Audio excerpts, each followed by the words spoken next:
I've been thinking about Jeff Osborne an incredible amount. Um, and I just wanted to share a few of my feelings.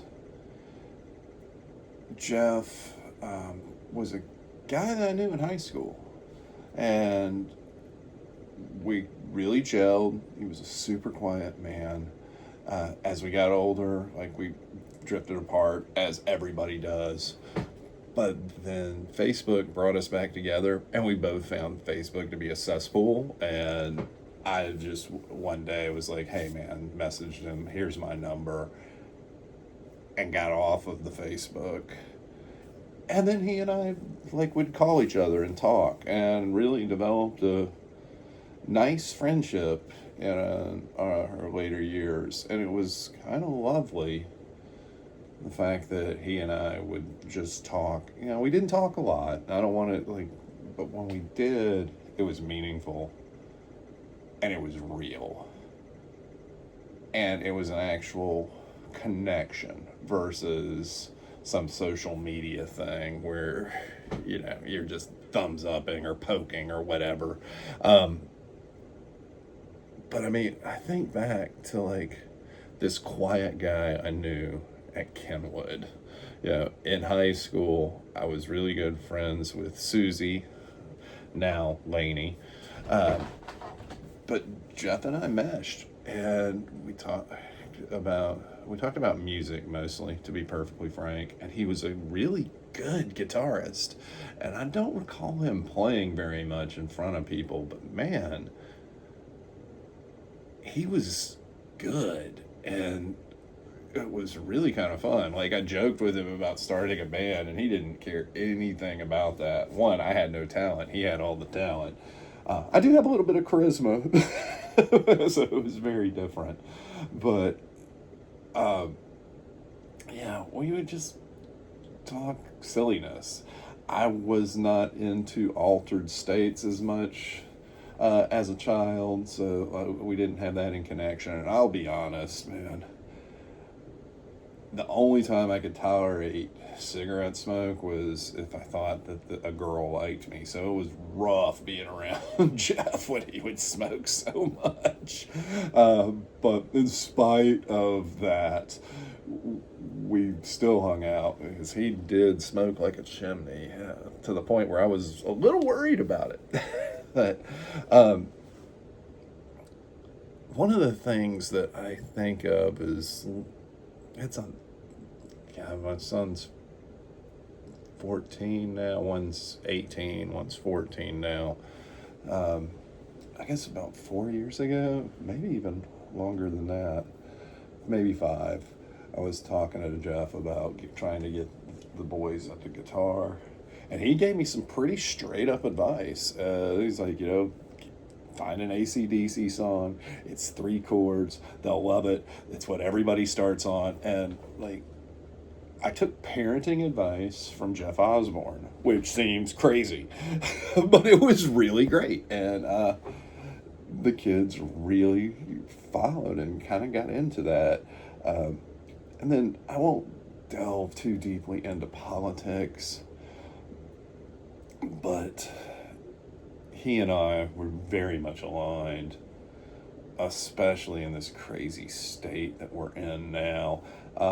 And we were from the get go. We saw what was happening, uh, and really we're both kind of freaked out about it. He was pretty vocal. I mean, he had a different name on social media. Bob Dobbs was his social media name. I ended up creating one because of that, called Jimmy John or Jimmy James. I may still be on there. I don't know. I haven't logged into Facebook and so on. But what I what I really want to express about Jeff is just our genuine affection toward one another, even though that's not, we're dudes. But I think I did tell him I loved him a couple times in the last few years, because it's kind of important, especially now in the after the isolation that we all felt after COVID. just to let people know how you feel. And it's kind of a little hole for me. I found myself starting to text Jeff, and that's crazy because he's been gone a little while. But our friendship meant a lot to me, and I think it did to him too. I am still mad at him because I took my family to Nashville. I bought him a ticket to go see a rock and roll show in Nashville, and he did not want to drive into the city. He didn't want to pay parking, and I should have offered to go get him. But I mean, it was a band he didn't know, and it was one of my favorite bands from the '80s. That a mutual friend from high school turned me on to in the '80s. But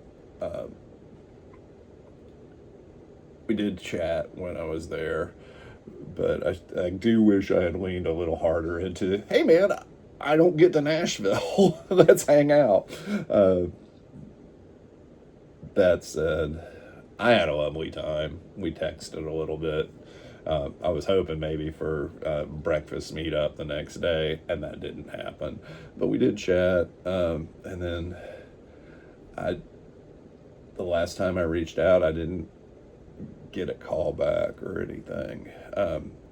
And we're busy people, so I didn't think a lot of it until I got that phone call. And what's crazy is when Jeff's mom called me. I was with some other friends from the '80s, and I was going to see a movie about another '80s band, Iron Maiden, which was not one of Jeff's big favorites, but he did listen.